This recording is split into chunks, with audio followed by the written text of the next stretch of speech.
estabeleceu um sistema centralizado de governo, que foi o governo geral.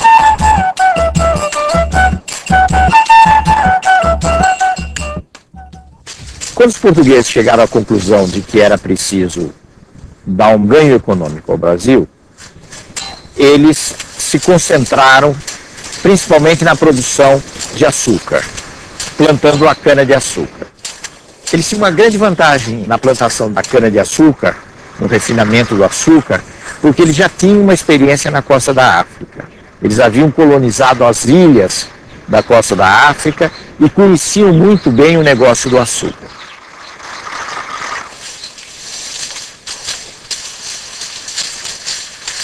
Só que para tocar uma grande fazenda de cana, eles necessitavam de braços. E não havia, na realidade, atração por parte do povo português para atender às necessidades de um trabalho dessa natureza, que seria inevitavelmente um trabalho quase escravo. Então era preciso, de alguma maneira, encontrar uma saída para o problema da mão de obra. E foi aí que os portugueses começaram a utilizar os índios e depois a explorar o tráfico africano.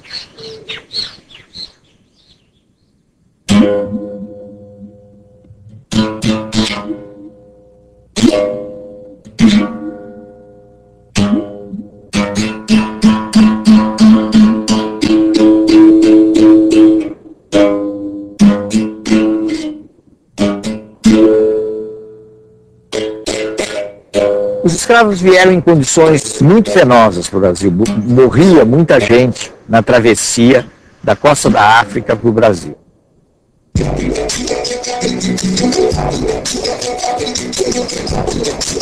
Era um sonho dantesco.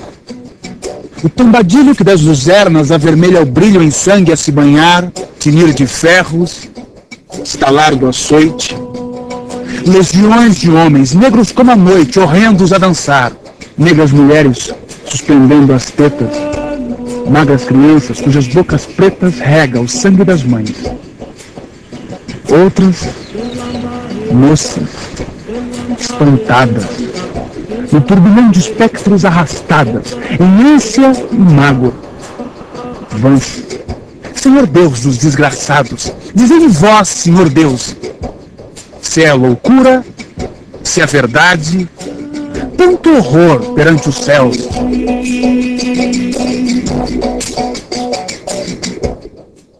Chegando aqui, eles, em geral, ficavam muito perdidos do ponto de vista da sua organização, nos primeiros tempos, porque eles vinham de várias regiões da África, eles muitas vezes não se conheciam, e isso era incentivado pelos senhores que não queriam que os escravos tivessem algum grau de organização.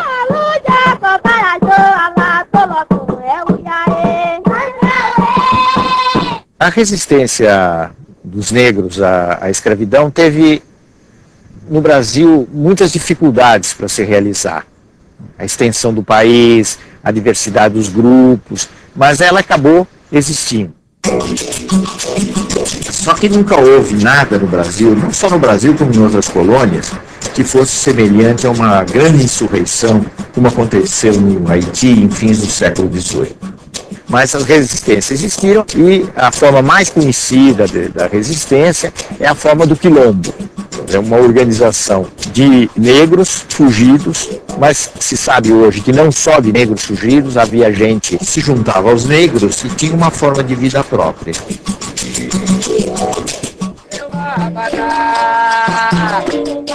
A gente deve lembrar uma coisa, que o escravo era importante não apenas como mão de obra para as fazendas, que o negócio comercial de traficar com escravos era extremamente importante. E em certos períodos da história brasileira, muitas riquezas foram geradas simplesmente no comércio de escravos e não na produção baseada no trabalho escravo.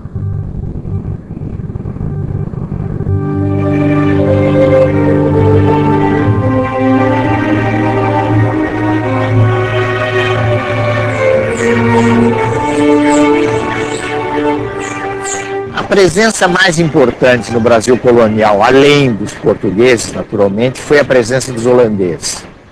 Os holandeses, em primeiro lugar, vieram para a Bahia, ocuparam Salvador, foram obrigados a se retirar e fizeram uma segunda invasão, permanecendo aí já há muito mais tempo em Pernambuco. O que é que os holandeses vieram buscar no Brasil? Vieram realmente tentar uma colonização, ganhar postos no Brasil e, ao mesmo tempo, vieram fazer uma coisa muito importante, que tem a ver com a costa da África.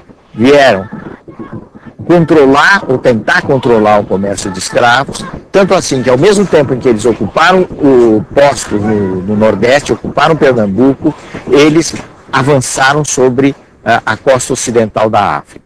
Os holandeses foram guerreados, naturalmente, por Portugal, mas também pelos colonos que aqui estavam, pelos índios, pelos negros e até quem diga com algum exagero que o sentimento de brasilidade começou na luta contra os holandeses no Brasil. Eles acabaram sendo militarmente derrotados, foram expulsos e se retiraram.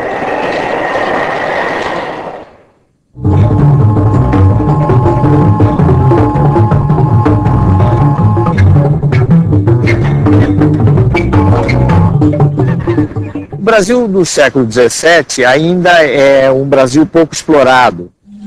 Era um Brasil atrasado, um Brasil mais indígena.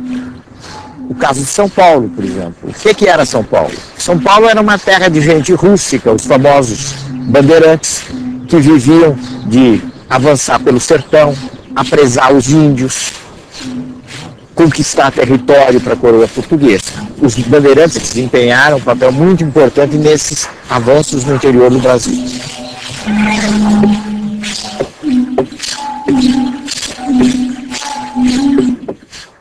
Do ponto de vista da formação desse povo brasileiro, entrou uma grande miscigenação, quer dizer, falando menos difícil, um grande cruzamento de raças. Branco, índio, negro.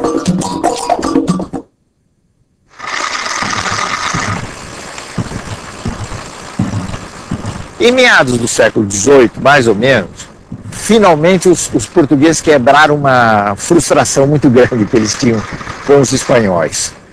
Porque os espanhóis, nas conquistas deles na América, desde o México até o vice-reinado do Peru, tinham encontrado quantidades enormes de ouro e prata. E os portugueses andavam em busca dos metais preciosos e realmente não encontravam. Até que, por obra da ação dos bandeirantes, essas entradas pelo interior, as minas de ouro foram descobertas na região que, por causa disso, veio a se chamar de Minas Gerais.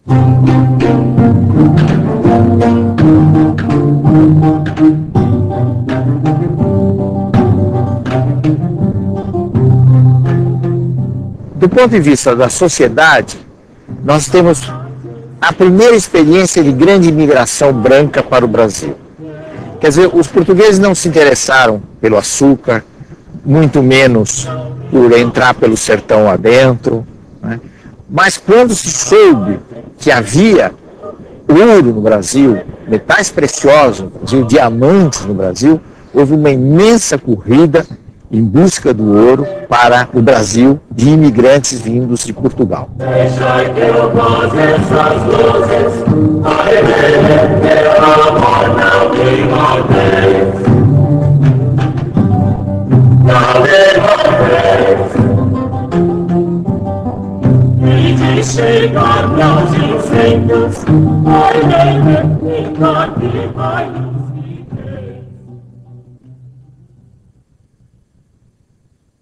Nos últimos anos do século XVIII começaram a surgir uma série de movimentos contra a dominação portuguesa. Dizer que eram movimentos de independência talvez seja um pouco exagerado. Desses movimentos, apesar de haver outros muito mais populares do que a Inconfidência Mineira, a Inconfidência foi a mais importante, foi a que teve a maior repercussão. Basta ver a atitude que a coroa teve.